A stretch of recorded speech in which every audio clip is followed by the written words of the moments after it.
Atenção! O programa que você vai ouvir agora não é aconselhado para quem gosta de mentira, de enrolada e de safadeza. Como também não é aconselhado para quem se acha burro, pois só as pessoas inteligentes gostam de ouvi-lo. O programa que entra no ar agora é de um político respeitado, intelectual e, sobretudo, independente. Ele não alisa ninguém, seja aliado ou adversário, mas aplaude na hora de aplaudir e critica na hora de criticar. Você vai ouvir o programa de maior audiência das rádios do interior de Pernambuco. Com a palavra, o Dr. Pedro Queiroz, o homem da verdade, doa a quem doer. Meu boa tarde à senhora, ao senhor que me ouve, a você que está aí na estrada, com o seu carro, conduzindo a algum lugar de Pernambuco, está me ouvindo, dando-me a honra dessa audiência. Você que está deitado, está em qualquer parte da Vitória de Santo Antão, então, meu muito obrigado por me ouvir e muito obrigado também por algumas vezes, se possível, me corrigir. Eu quero aproveitar aqui e mandar um abraço para a dona Nenê e seu José Atanásio, que tem uma bombonière ao lado da Pague Menos e sempre estão ligados neste programa. Então fica meu abraço para a dona Nenê e seu José Atanásio. E também lembrar, através do registro da festa que se iniciará de 10 a 9 de abril de 2016, a comunidade, lembrar a comunidade de Lagoa Redonda, como também a toda a comunidade da Vitória, que é a festa da paróquia de São Vicente de Paulo. E o patrono é Santo Expedito. O tema é: com Santo Expedito cantarei eternamente na misericórdia, as misericórdias do Senhor. Essa festa aqui de Lagoa Redonda já consta no calendário vitoriense e é tradicional. E, como eu disse, se inicia agora, 10 de abril, de 10 a 19 de abril. E é toda ela patrocinada pela comunidade de Lagoa Redonda, da paróquia São Vicente de Paulo, aqui em Vitória de Santo Antão. Eu sempre encontro as pessoas que me pedem para falar sobre um tema, sobre outro, e agora ontem e anteontem encontrei algumas pessoas que pediram, como agora há pouco, já pediram através de terceiros, que eu desse alguma palavra sobre religião. Falar sobre religião a gente pode falar, agora não discute religião, porque é questão de convicção, né? É convicção, você não pode. E eu fiz um levantamento das 10 maiores religiões do mundo. As maiores do mundo. Verifiquei, na pesquisa que eu fiz, que a Wicca e o neopaganismo ocupam o 10º lugar, com cerca de 12 a 19 milhões de adeptos. É a chamada Wicca e neopaganismo. Onde é que se pratica isso? Bom, essa religião é muito praticada na Europa Ocidental. Ela tem lá suas raízes e ocupa o 10º lugar. O ministro da Eucaristia que está chegando agora é um assunto que interessa muito a ele, que é religião. Então, as 10 maiores religiões do mundo, meu caro Chico Lima, você que é ministro lá da Bela Vista, no 10º lugar, pela pesquisa que eu fiz, está a Wicca e neopaganismo. Ela tem 12 a 19 milhões de adeptos e fica na Europa Ocidental. Em 9º lugar está o Espiritismo. O Espiritismo hoje segundo o levantamento que eu fiz, tem em torno de 13 milhões de adeptos. 13 milhões de adeptos. O Espiritismo foi criado na França. Na França. Allan Kardec é um pseudônimo, não é o nome dele. Allan Kardec é um pseudônimo, né? Pois bem, aí o Espiritismo foi criado na França, no entanto, a maior comunidade espírita ou espiritualista, para o melhor português, a maior comunidade espiritualista do mundo é a do Brasil. Não é na França, é do Brasil. Está em 9º lugar o Espiritismo, com cerca de 13 milhões de adeptos. No 8º lugar, eu encontrei o Judaísmo. O Judaísmo tem na ordem de 14 a 18 milhões de adeptos e é mais uma religião assim, mais abraâmica. Quer dizer, ela vai mais pela linha de Abraão, né? E ele não é só religião. O judaísmo é religião e filosofia.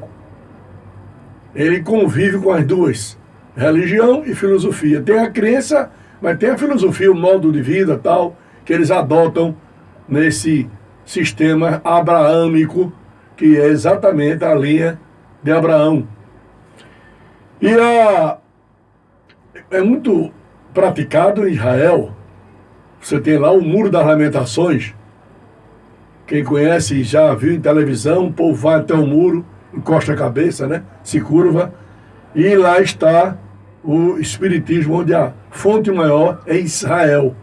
O judaísmo. O Espiritismo já é aqui no Brasil. Depois tem uma religião, que eu fui saber que religião é essa, o Sikhismo. Ela tem cerca de 20 milhões. Ela tem 20 milhões de adeptos. Eu procurei saber o que era o Sikhismo e eu digo, é possível que eu nunca tenha ouvido falar nesse nome. Mas eu digo, eu tenho que saber direitinho, porque a gente não pode desconhecer, pelo menos o nome eu tenho que saber, né?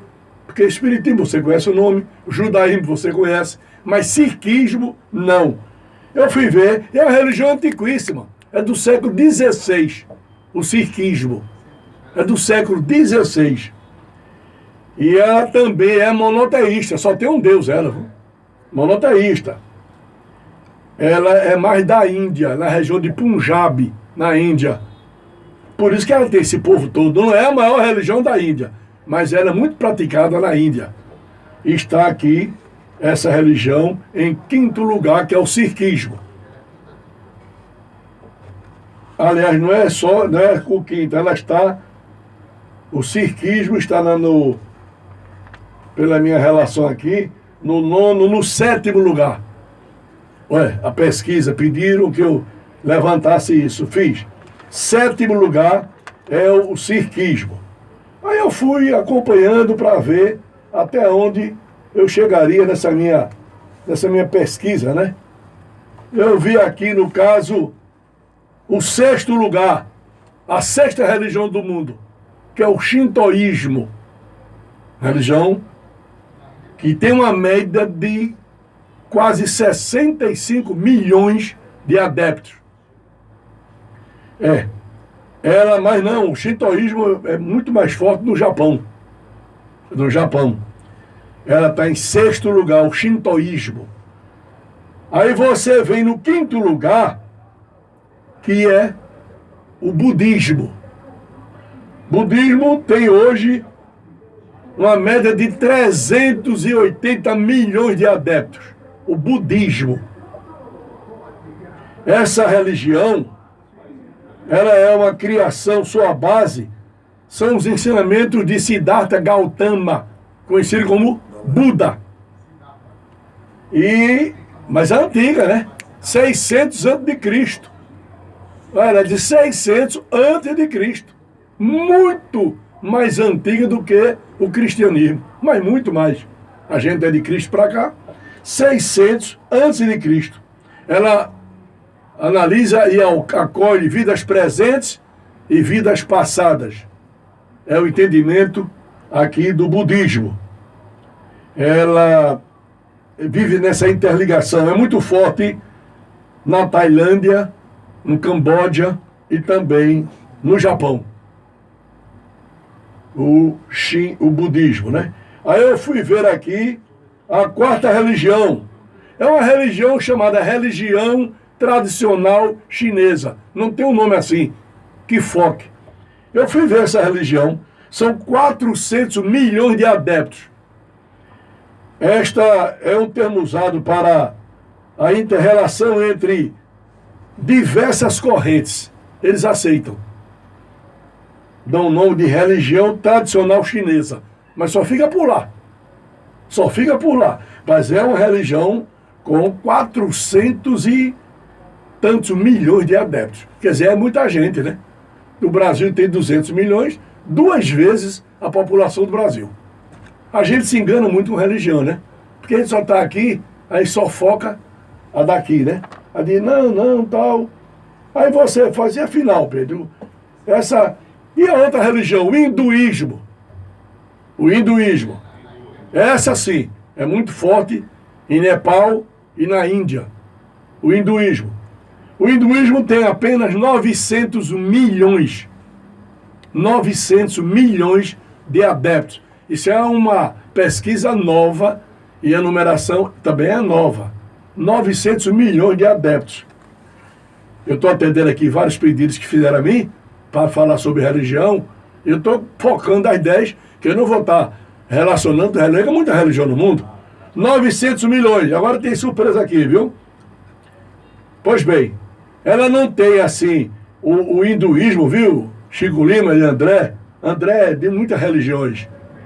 Ele tem uma religião muito especial, que ainda não está em prática aqui na maioria das pessoas. Mas o hinduísmo, ele é monoteísta e politeísta. Ele acolhe tudo.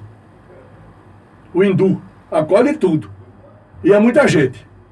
É muita gente. Aí vamos para a segunda religião do mundo. Só tem agora 2 vagas. Tem a segunda e a primeira. A segunda religião do mundo é exatamente o muçulmano, que é o islamismo. É o islamismo. É o islamismo. Vou chegar lá. É o islamismo. Eu fui levantar do islamismo. Qual é a média deles? Eles têm 1 bilhão e 600 milhões de seguidores. O islamismo. E é espalhado no mundo, né? O livro, a Bíblia do islamismo é o Alcorão. Que a gente diz é o Alcorão, está até errado. O certo é dizer o Corão. Porque al é um artigo definido na língua árabe, significa o. Quando eu digo Alcorão, eu estou dizendo o Corão. Quando se diz Al-Qimin, não tem aquele governador de São Paulo? Al-Qimin. Al é o, e Qimin em árabe é mentira, a mentira. É porque o povo não estuda lá para fazer a onda com ele. Al-Qimin. É. Al-Corão, é o Corão. O certo, a gente dizer aqui, o Corão. Se eu disser o Alcorão, eu estou dizendo o Corão. Né? Não é verdade?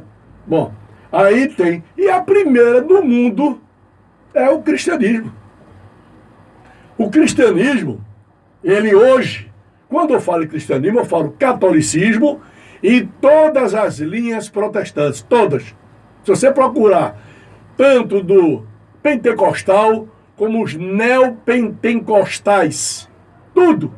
Você tem Assembleia, Testemunho de Jeová, Igreja de Jesus Cristo dos Santos dos Últimos Dias, todas as religiões, todas. E o catolicismo. Essas religiões juntas, hoje, pela recente pesquisa, eles formam cerca de 2 bilhões de seguidores. 2 bilhões de seguidores. E aí vem aquela pergunta clássica, mas Pedro, e afinal, isolando tudo, quantos seguidores tem a religião católica? Porque a religião católica, ela perdeu um bocado de coisa ultimamente. Perdeu para os protestantes, que alguns chamam de evangélicos, não é? e outros é protestantes, mas perdeu. Por quê? O pessoal da linha protestante avançou, fazendo uma boa política religiosa, e avançou. Mas com tudo isso, eu tenho os dados do IBGE, pesquisei do IBGE. A religião católica hoje, meu caro André, ela hoje no mundo, ela tem 1 bilhão e 100 milhões de seguidores. Só o catolicismo. 1 bilhão e 100 milhões de seguidores. Ele é 1/7 da população mundial. Não é no Brasil, é no mundo inteiro. O mundo hoje está com a média de 7 bilhões e 800 milhões. Quase 8 bilhões é a população do mundo. Quase. Nas últimas pesquisas. Então o catolicismo tem 1 bilhão e 100 milhões de seguidores. É interessante ver esses dados, porque a gente às vezes se ilude. Realmente caiu muito. O Brasil hoje, agora vamos ficar no Brasil. No Brasil existem hoje 130 milhões de católicos. E qual é a população do Brasil hoje? 210 ou 205 milhões de brasileiros. Nós temos 130 milhões. O catolicismo no Brasil hoje, ele corresponde a 64%. 64%. E é um dado da Fundação Getúlio Vargas. Fundação Getúlio Vargas. 64% é do catolicismo. Agora, você sabe muito bem que o católico é relapso, não vai à igreja, não vai à missa. Tudo isso é o católico que se denomina católico, mas não é praticante, como deveria ser. Mas, mesmo nessa linha, estamos com 130 milhões de católicos. É interessante, não é? As demais, a gente tem 64%. Então, você tem aí 36% para as outras religiões. E entra tudo, entra o ateu, que não é religião, mas entra o ateísmo, né? Entra o espiritismo, que o espiritismo matematicamente não é religião, não é. Não é religião, ele está mais para a doutrina do que para a religião, mas a gente foca ele aqui na religião. Então você tem 36% para dividir com as demais religiões, as demais no Brasil. Então, ninguém se ilude, é muito forte ainda, mas já foi mais. Já foi mais. Quando o Brasil era império, quem mandava na religião católica era o governo. A bula papal, para ter validade, só com o carimbo do imperador, desde Dom João VI para Dom Pedro II, o primeiro e o segundo. E o primeiro foi depravado, o segundo foi um homem equilibrado. O Dom Pedro I foi um homem depravado, mas foi quem deu a independência ao Brasil. Dom Pedro I, meu caro, quem gosta de ler e pesquisar, foi um dos homens mais mulherengos que o Brasil já teve. Não é? Às vezes eu olho para André e me lembro um pouco dele. Não sei como é que se tem uma capacidade assim de atrair, né, o sexo oposto. Foi Dom Pedro. Já Chico Lima não. É o Ministério da Eucaristia, já pensa de outra maneira. É diferente. Adailton também é mais equilibrado, com o pé no chão, mas André não. Ele veio na caravana. Ele veio na caravana, foi? E André é a única pessoa que nunca perdeu um comício aqui em Vitória. Não. Todo comício que eu ia naquelas campanhas passaram, eu sempre, a hora que eu chegava aqui entrando, era olhar numa calçada, o cara sentado, a mão na outra cadeira, 3, 4 meninos pulando no colo dele. Eu digo, é possível. Aí é outro comício, outro bairro. Repetiu, eu digo, não, deve ser a mesma pessoa, não era. Era variado. Quer dizer, você imagine como é, né? Que a pessoa tem, é uma capacidade boa que ele tem. Não sei até quando essa fertilidade vai continuar. Mas pelo menos até agora, tá dando certo, né? Tá dando certo. Então, meu caro André, eu levantei aqui essas religiões, depois misturei com Dom Pedro no final, para dizer que o mundo é feito de religiões, é feito de crença, e se não houver isso, fica pior, com toda a safadeza, com um padre que não presta, tem padre safado, tem pastor ladrão safado, tem tudo, em todo canto. Mas com tudo isso é melhor ter do que não ter. É melhor ter a religião do que não ter. Eu digo sempre, religião é um freio. Sem ela, você teria a duplicação dos homicídios, dos estupros, não é? Você teria.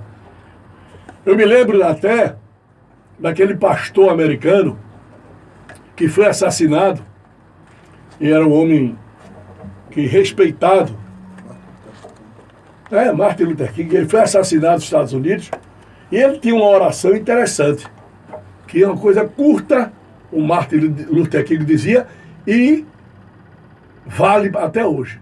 Ele dizia sempre que eu não tenho medo dos bandidos, eu não tenho medo do homem ruim. Ele dizia, vê que tem profundidade.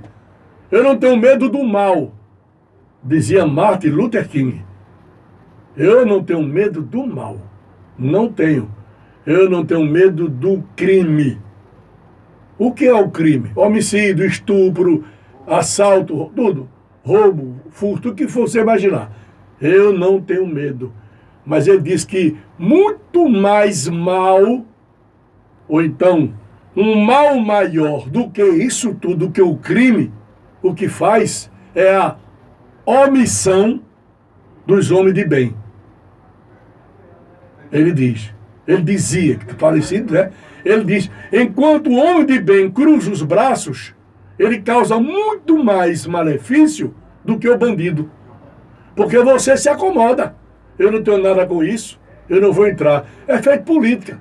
Você chega numa praça dessa aí, o cara faz, eu não vou entrar não, que só tem bandido, só tem ladrão. Ora, se você é um cara sério e não quer entrar, então você está ajudando a aumentar o número de bandido e de ladrão. Se você é um homem de bem, você tem que entrar para ajudar. Você só muda participando. Tá aí. O que foi que o Mahatma Gandhi fez na Índia? Ele conseguiu a independência da Índia sem matar ninguém. Mataram-no, né? Mataram-no, o Gandhi. Mas ele fez aquela política de pacificação e conseguiu dar à Índia a liberdade que a Índia não tinha, que era dominada pelos ingleses. E era de tal forma na Índia, como também na China, que até nos restaurantes da China e da Índia tinha lá proibida a entrada de cachorro, de chineses ou de hindus. Veja como era a colonização na época. Um país onde o seu nativo, o filho autóctone, o filho legítimo, ele não podia entrar no restaurante.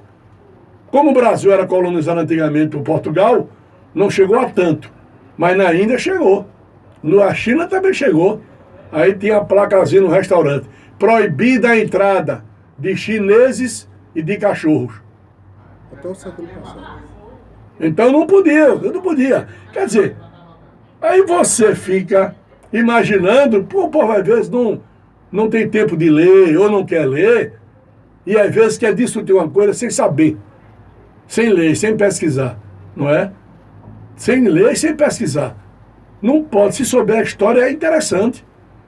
Eu já disse aqui, não sei se foi aqui ou em algum lugar, que você teve em Pernambuco mesmo, Dom Vital, que foi arcebispo de Pernambuco, novo, foi arcebispo com 28 anos. Quando chegou aqui, todo padre, a maioria dos padres era maçom. Era da maçonaria. Os padres eram maçons. A maçonaria era dentro da Igreja Católica. Porque Dom Pedro também era maçom.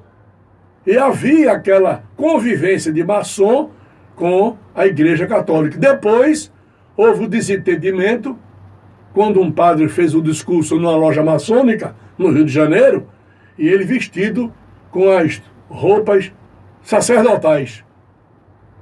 Aí a igreja proibiu. Aqui em Recife, se deu o mesmo. Um padre foi para uma loja maçônica e foi prestigiar o encontro dos maçons, todo trajado de padre. Aí o arcebispo proibiu. Era Dom Vital tinha 28 anos de idade e era ser bispo. Proibiu, ele não aceitou a proibição.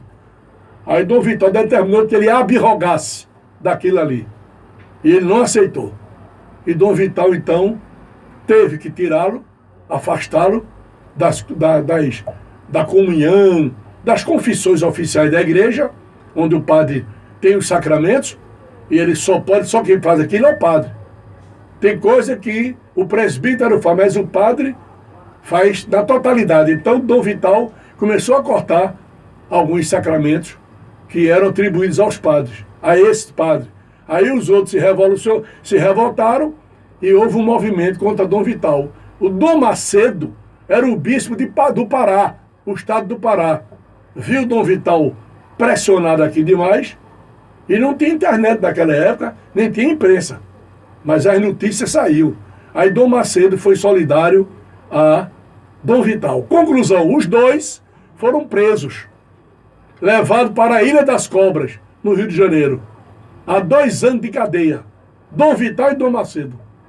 Porque eles romperam com a maçonaria. E depois havia o núncio apostólico de Roma, aqui no Brasil, que era meio fuxiqueiro e era muito ligado às mações. E levava a notícia falsa para Roma. Mas o Papa não aceitou, interferiu. Aí com menos de 8 meses soltaram Dom Vital e Dom Macedo. E a partir daí é que houve a separação da maçonaria da igreja. A igreja não censura, mas também não participa e não deve participar da maçonaria. Maçom é uma palavra francesa. Le maçon significa o pedreiro. Maçom em francês é o pedreiro. Então, os maçons, eles participaram muito da vida católica. E ainda hoje muitos vão à igreja, vão à missa. E você só sabe isso se você abrir o livro. Sem abrir livro não adianta ouvir cantiga de um canto e soltar sem saber o que está dizendo. Mas assim, eu observo que o bom da humanidade são essas reviravoltas, esses corse e ricorse, ciclos e reciclos. Tudo isso é bom. Tudo isso ajuda para a gente compreender melhor. E há muita gente, às vezes, que diz coisas sem entender. E tem gente que não sabe ouvir. Eu encontrei um amigo no banco ontem, domingo agora, um amigo meu, da minha infância. Mas Pedro, você falou sobre religião e você disse uma coisa que eu entendi assim, você entendeu mal. É porque está muito difícil hoje o povo entender as coisas. Está muito ruim. O povo está entendendo mal. Nessa crise toda parece que está jogando mais lixo na cabeça de muita gente. Por isso que eu falo com muita pedagogia, com muita calma, para o cara entender o que é que eu estou dizendo. O povo está tão assim, Adeilton, que eu tenho dito, já disse aqui, eu acho, em algum lugar, que uma emissora como a Rede Globo comete erros de português, erro crasso de português, mas absurdo. Eu tenho em casa uma coleção desse pessoal que diz, a Globo pode ver na televisão hoje à noite, ela diz, estreia nessa segunda-feira a nova novela da Globo. Se é estreia, já é nova. Eu nunca ouvi dizer, é mesmo que eu sei assim, André, tu vai subir para cima, Maria está te esperando, tu sobe para cima. Eu nunca ouvi dizer que alguém subisse para baixo. Só se sobe para cima. Tá aí a Globo. Comete um erro terrível. Estreia a nova, tá aí, toda a propaganda. A nova novela da Globo. Não pode dizer estreia a nova novela. É um erro. E não pense que é não, porque erra mesmo. Eu já mandei carta para a revista Veja, há 12 anos, mais de 10 anos atrás, e eles publicaram o erro que eles cometeram. Eu até já acho que falei aqui sobre Manuel Vitorino, vice-presidente de Prudente José de Moraes e Barros, 94 a 98, 1994. Então, eles erram muito, porque eles estão sem tempo para ler. Aí no corre-corre, o sujeito vai, atropela a língua portuguesa, atropela os princípios básicos de tudo. E aqui a gente tem que, nesse mundo atual, pé no chão, cabeça no lugar, para saber entender as coisas e ouvir bem. Então esse amigo que não ouviu e entendeu mal, tem que ouvir bem. Porque a gente só aprende quando sabe ouvir. Amo Vitória e desamo quem não a ama.